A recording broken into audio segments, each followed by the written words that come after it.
Bonjour et bienvenue dans cet épisode de Jardin d'automne, le podcast où on prend le temps de semer des idées pour qu'elles puissent se développer. Hello, comment tu vas ? J'espère que tu vas bien. Je suis contente de te retrouver pour un nouvel épisode de Jardin d'automne. Cette semaine, on va discuter de chiffres. On va discuter de chiffres et surtout de chiffres qui ne te définissent pas, de chiffres qui n'impliquent rien quant à ta valeur en tant que personne, mais pour lesquels parfois on se remet en question, ou on doute de nous, ou on pense qu'ils veulent dire quelque chose à propos de nous, alors qu'en réalité, pas vraiment. Cette semaine, on va parler de tous les chiffres qui nous entourent et auxquels moi perso, j'essaie de plus faire attention. Cet épisode, du coup, ça va être une liste de choses qui nous trigger parfois, une liste de choses qui viennent parfois toucher vraiment à l'intérieur et sur lesquelles je pense que c'est sympa de réfléchir ensemble. Un premier chiffre auquel t'as peut-être tout de suite pensé, qui ne dit vraiment rien de ta personne, c'est ton poids sur la balance. Depuis petit, on est habitué à se peser, à se faire peser par nos parents, par les médecins, aux visites médicales, pour savoir quel est notre poids. Et souvent, à l'adolescence, on a tendance à se peser beaucoup plus tout à coup, à vouloir savoir, à vouloir souvent contrôler ce poids, alors que finalement, ce poids sur la balance, il veut pas dire grand-chose. Je sais que j'ai déjà pesé vachement moins que ce que je pèse actuellement. C'est pas pour autant que je me sentais mieux dans mon corps à ce moment-là. Je sais que j'ai déjà pesé le même poids, plus ou moins, que ce que je pèse actuellement. Et j'avais pas du tout le même corps que celui que j'ai à l'heure actuelle parce que mon corps change, parce que mon corps vit des choses. Mon corps est ma maison dans laquelle il se passe des choses, je vis, je fais des expériences. Et finalement, ce poids, il veut pas dire grand-chose. Ça fait quelques années que je me pèse quasi plus. Là, à l'heure actuelle, je sais dans quelle dizaine de kilos, par exemple, je me situe, mais je saurais pas vous dire combien je pèse exactement. Et je m'en fous. Quand je me regarde dans le miroir, je vois pas un chiffre, je vois pas 60 kilos, 70 kilos, 80 kilos. Non, je me vois moins 4. La personne, je me vois moi qui passe une bonne journée, je me vois moi qui passe une mauvaise journée, je me vois moi qui met des habits qui me plaisent, je me vois moi qui me maquille, je vois pas mon poids, je vois pas mon corps comme étant un chiffre. Ça veut vraiment pas dire grand chose. Tu peux mettre 3 personnes qui pèsent exactement le même poids côte à côte. Ces 3 personnes-là n'auront pas le même physique, n'auront pas la même morphologie, n'auront pas le même corps. Et c'est normal. Du coup, qu'est-ce que ça change au final ? Que tu pèses 60 kilos ou que tu pèses 64 kilos ou que tu pèses 68 kilos ? C'est pas la première chose que toi tu dois voir quand tu te regardes, c'est pas la première chose que les autres voient quand ils te regardent, ça c'est une certitude. Et je suis pas là pour te dire que c'est facile d'accepter le poids qu'on fait. Je suis pas là pour te dire que c'est facile d'arrêter de vouloir contrôler ou d'arrêter de vouloir perdre ces quelques kilos en trop qu'on a.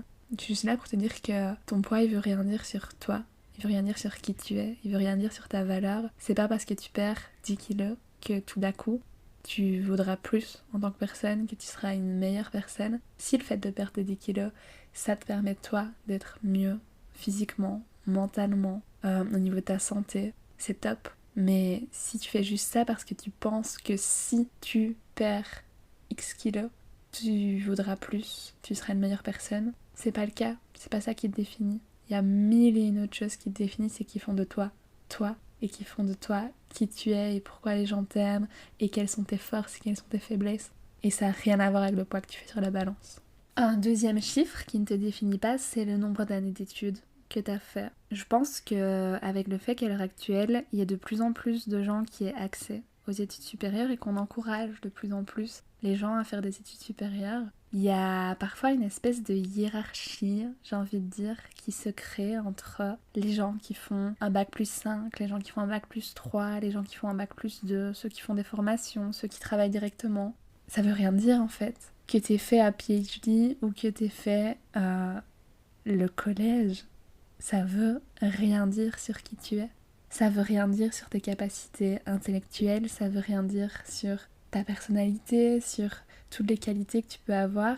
Et si parfois tu te sens en dessous des autres parce que t'as peut-être pas fait autant d'années d'études que les autres, c'est juste que tu t'es pas retrouvé le cul sur une chaise à aller en cours et à étudier pendant quelques années en plus, mais ça veut rien dire d'autre. t'es sûrement aussi bon dans le travail que tu fais, dans ta profession, dans ta passion, que sont ces gens-là qui se sont formés de cette manière-là pour eux, leur travail.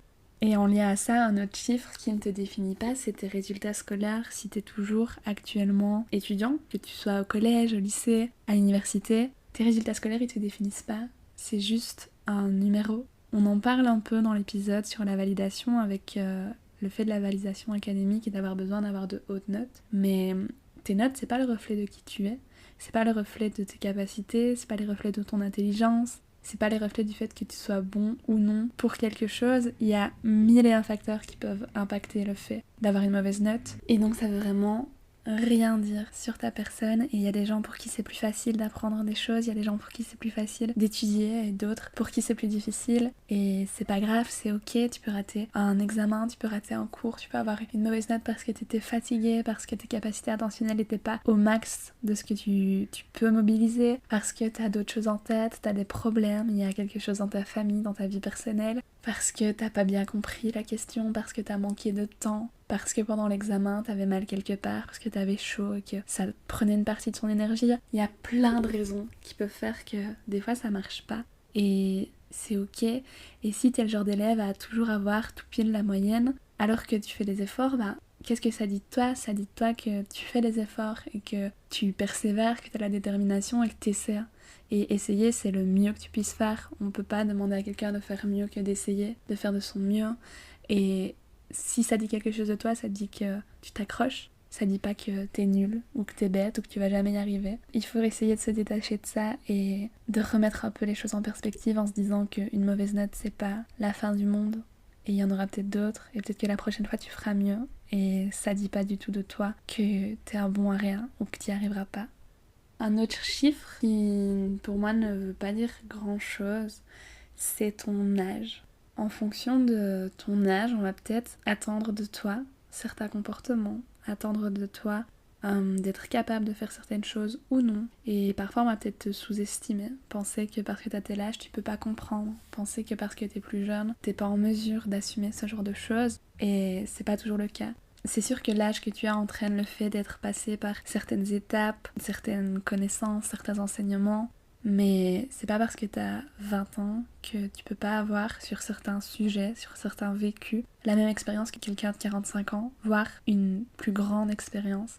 Et parfois je pense qu'on peut avoir peur de parler, de partager, parce qu'on est plus jeune et qu'on se sent pas légitime. Ou au contraire, si on prend une personne peut-être plus âgée, elle a peut-être peur de faire certaines choses parce qu'elle a peur qu'on la voit comme trop vieille, trop fragile, dépassée, je sais pas. Mais je pense que quand on est dans ces situations-là, il faut pouvoir se rappeler que l'âge ne veut pas tout dire et qu'il y a toujours plein de choses à apprendre des personnes autour de nous, qu'elles soient beaucoup plus jeunes ou beaucoup plus vieilles, et que ces choses ont le mérite de pouvoir être écoutées. Donc si tu te retrouves dans une situation où à cause de ton âge tu hésites à faire quelque chose parce que t'as peur qu'on prenne pas au sérieux, que ce soit pas ta place, qu'on te fasse pas confiance, n'aie pas peur d'essayer. Au pire, ça marche pas. Et au mieux, les autres apprennent de toi, malgré le fait que tu sois plus jeune, plus vieux, pas de la même catégorie d'âge, et c'est super intéressant. La taille de ton cercle d'amis, ça ne te définit pas non plus.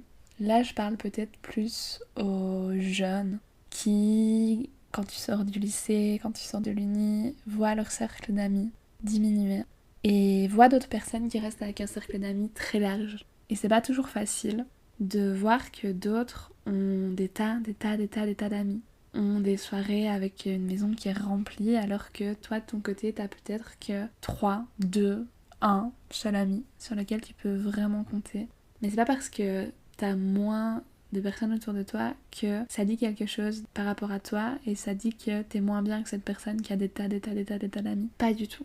Le nombre de relations qui t'entourent, c'est pas un reflet de ta qualité en tant que personne, c'est pas un reflet de si t'es quelqu'un de facile à vivre, quelqu'un d'aimable. Non, c'est juste le fait que toi, tu as décidé de nourrir certaines relations de cette façon-là, que les gens autour de toi ont fait la même chose de leur côté et que tu as investi dans ces amitiés-là. Alors que l'autre personne qui a des tas d'amis, bah peut-être que c'est pas le même genre d'amitié, que c'est pas les mêmes besoins qui sont satisfaits par ces amitiés, que c'est pas les mêmes connexions, la même profondeur, voilà, le même genre de choses. Et je pense vraiment qu'il faut pas comparer parce que chaque relation est différente entre deux êtres humains. Déjà, si t'as plusieurs amis, tu sais que chaque relation, une à tes amis, est différente. Donc tu peux pas comparer toi, tes relations, aux relations de quelqu'un d'autre. Et c'est pas parce que la personne semble avoir beaucoup plus d'amis que toi que t'as raté quelque chose. La question que tu dois te poser, c'est est-ce que tes amitiés actuelles te satisfont? Est-ce que tu es satisfait de ces relations-là? Et si c'est le cas, il n'y a pas besoin de se poser plus de questions. Si tous tes besoins sont comblés, si toutes tes envies de partage, d'activité, de soutien, enfin voilà, si tout ce que tu cherches d'une relation est comblé, pourquoi regarder ailleurs? J'aime vraiment bien le dicton qui dit que l'herbe est plus verte là où on l'arrose. Et donc, plutôt que de regarder les autres qui ont des tas d'amis avec une herbe qui semble peut-être plus verte, arrose tes amitiés, prends-en soin. Et tu verras que ça n'a pas vraiment d'importance et que ça ne dit pas non plus grand-chose sur une réussite ou le fait que tu sois quelqu'un d'important ou d'aimer ou autre. Un autre chiffre qui ne te définit pas, c'est ton salaire. Alors, parler d'argent, c'est pas toujours facile. C'est pas toujours comment dans notre société. Je pense que dans ma génération, ça commence à être beaucoup plus facilement discuté et beaucoup moins tabou. Mais c'est vrai que ça reste quelque chose d'un peu touchy, le salaire.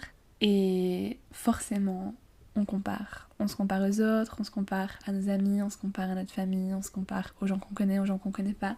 Et c'est vite arrivé de faire un lien entre ton salaire et toi. Parce que finalement, c'est ce qu'on te donne pour le travail que tu fais. Et le travail que tu fais, c'est tes compétences qui sont liées à ta personne. Et c'est parfois vite arrivé de faire l'amalgame entre le fait qu'on gagne définit notre valeur en tant que personne, alors que c'est pas le cas.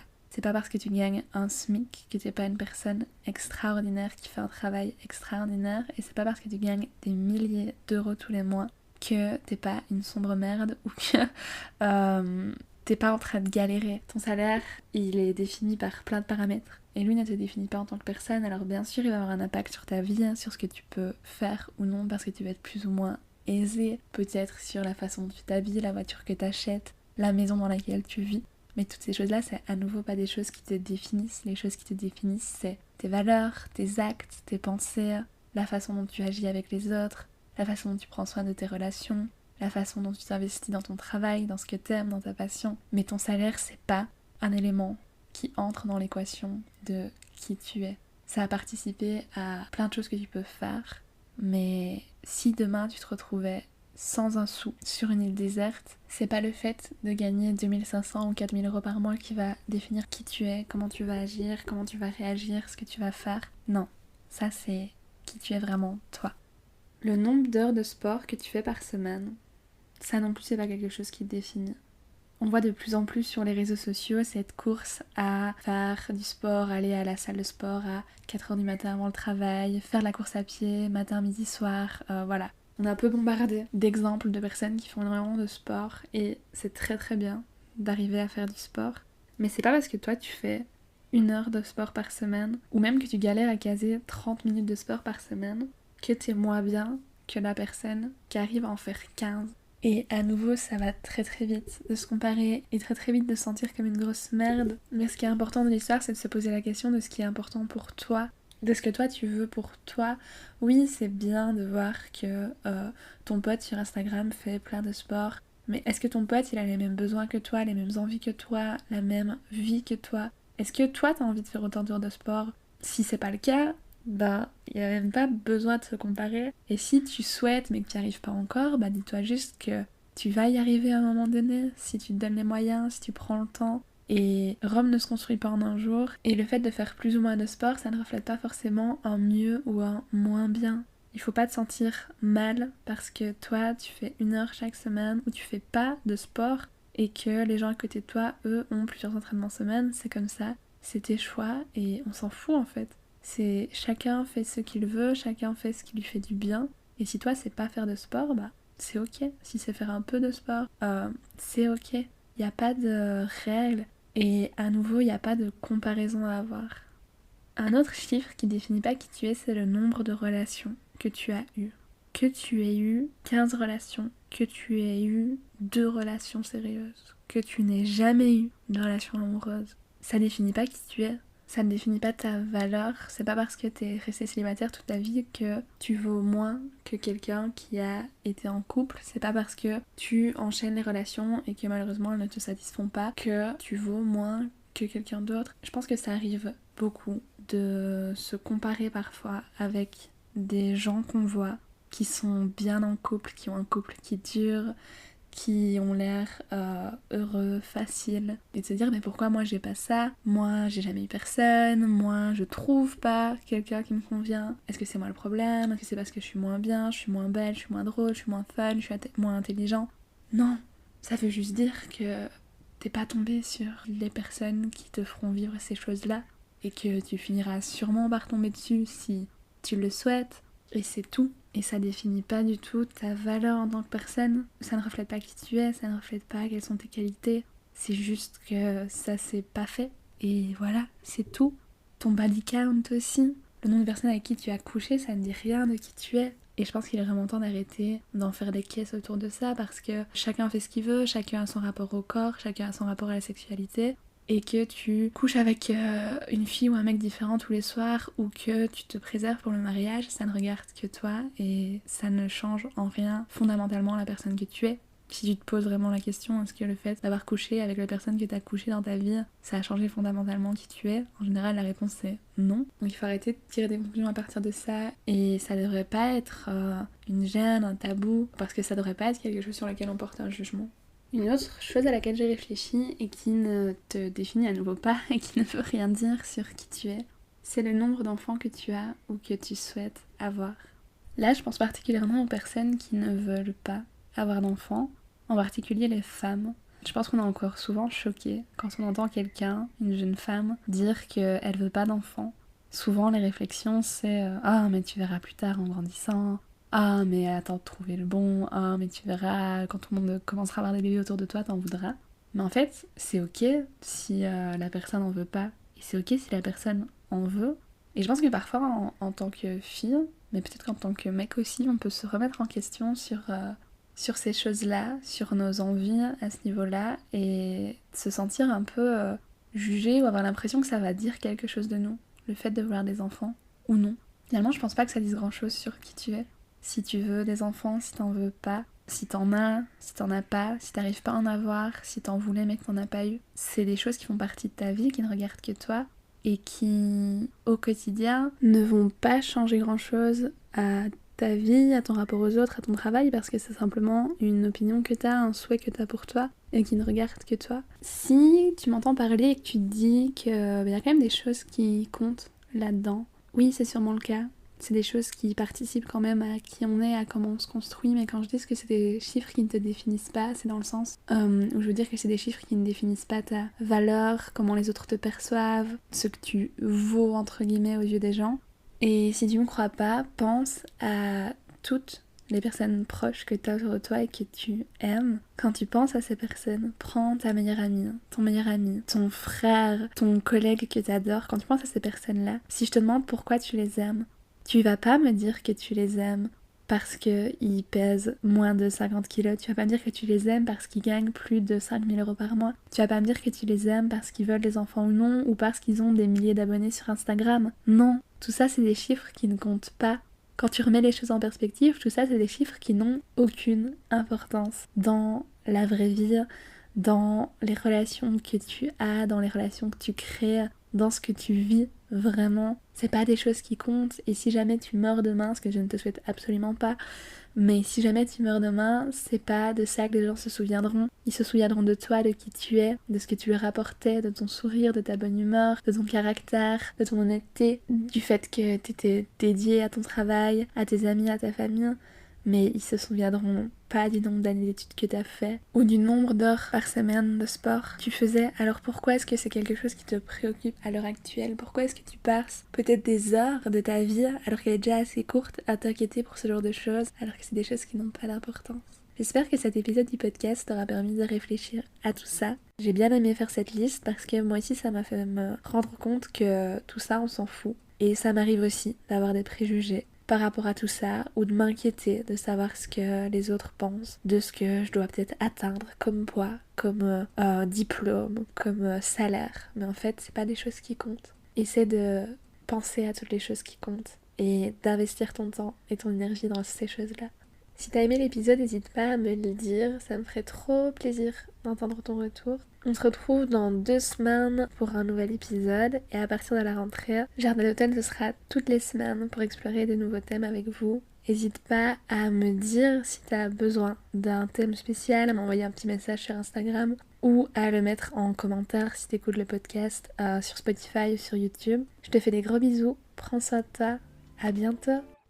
Merci d'avoir écouté cet épisode du podcast, j'espère qu'il fera un bout de chemin avec vous. On se retrouve dans 15 jours pour un nouvel épisode et en attendant, n'hésitez pas à aller suivre le podcast sur Instagram @jardin d'automne et à y laisser vos retours. À bientôt!